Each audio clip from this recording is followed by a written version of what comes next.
வாழ்க வளமுடன் நண்பர்களே. சிங்கராஜா கதை. சிங்கத்தை ஏன்பா ராஜாங்கிறோம்?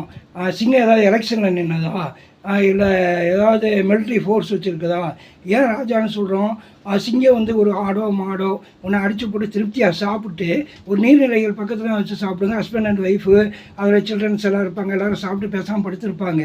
அப்படி சிங்கம் சாப்பிட்டு அமைதியாக தூங்கிட்டு இருக்கும்போது பக்கத்தில் ஒரு அழகான மாடோ ஆடோ போனால் எதுவும் செய்யாத அமைதியாக இருக்கும். அதுதான் சிங்கராஜா. தனக்கு தேவையானதை மட்டும் சாப்பிட்டு பேசாமல் இருக்கும். டிஸ்டர்பன்ஸுன்னு பண்ணாத அடுத்தவங்களை.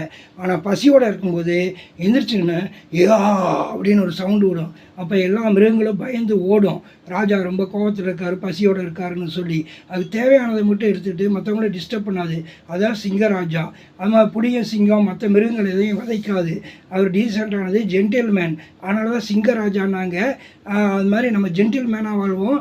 நமக்கு தேவையானதை மட்டும், தவறோ நல்லதோ அது இறைவனுடைய செயல்.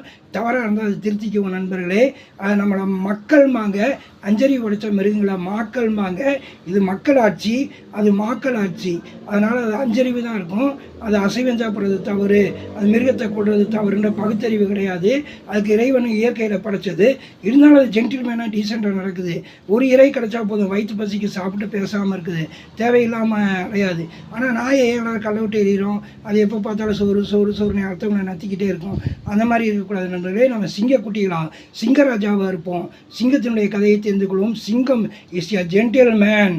ஆகவே சிங்கத்தை எத்தனையோ நாளைக்கு தான் அவர் குட்டி போடும், ரொம்ப வருஷம் கழிச்சு. ஆனால் சிங்கக்குட்டி பண்டிகள் நிறைய குட்டி போடும். அதான் பண்டிக்குட்டி சாக்கடையில் வளர்ப்பிட்டு இருக்கோம். ஆகவே நம்மளாம் சிங்கக்குட்டிகள்.